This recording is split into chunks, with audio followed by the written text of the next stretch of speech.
बिना गुरु के कितना भी बड़ा ज्ञान हो जाए वो ज्ञान पुष्ट नहीं माना जाता है।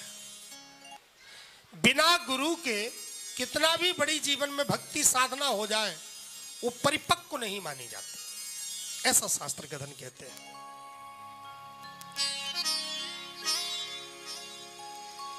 कैसे? जैसे कन्या कितना भी कमाए, कितना भी नौकरी करके ट्यूशन से अनेक अनेक प्रकार से कमाती है, लेकिन जब तक उसका विवाह नहीं हो जाता है तब तक उसकी संपत्ति उसकी नहीं कहलाती।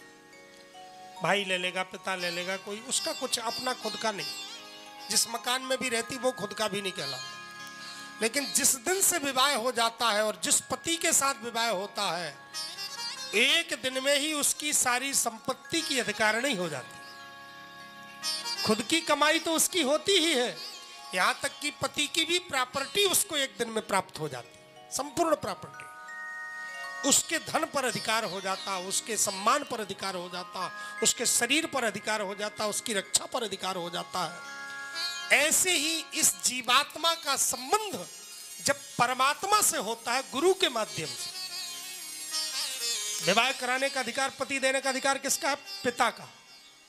पिता जिस वर के हाथ में सौंपता वही वर उस कन्या के लिए पति कहलाता है। पुरुष तो अनेक अनेक होते लेकिन पति वही होता है। ऐसे ही गुरु के माध्यम से जब हम परमात्मा की शरणागति स्वीकार करते हैं तो जैसे कन्या को बिना कमाए सारी प्रॉपर्टी का अधिकार प्राप्त हो जाता है, ऐसे ही इस जीवात्मा को भी बिना परिश्रम के भगवान की कृपा और आनंद का अधिकार प्राप्त हो जाता है, केवल शरणागति गुरु कृपा से। इसी को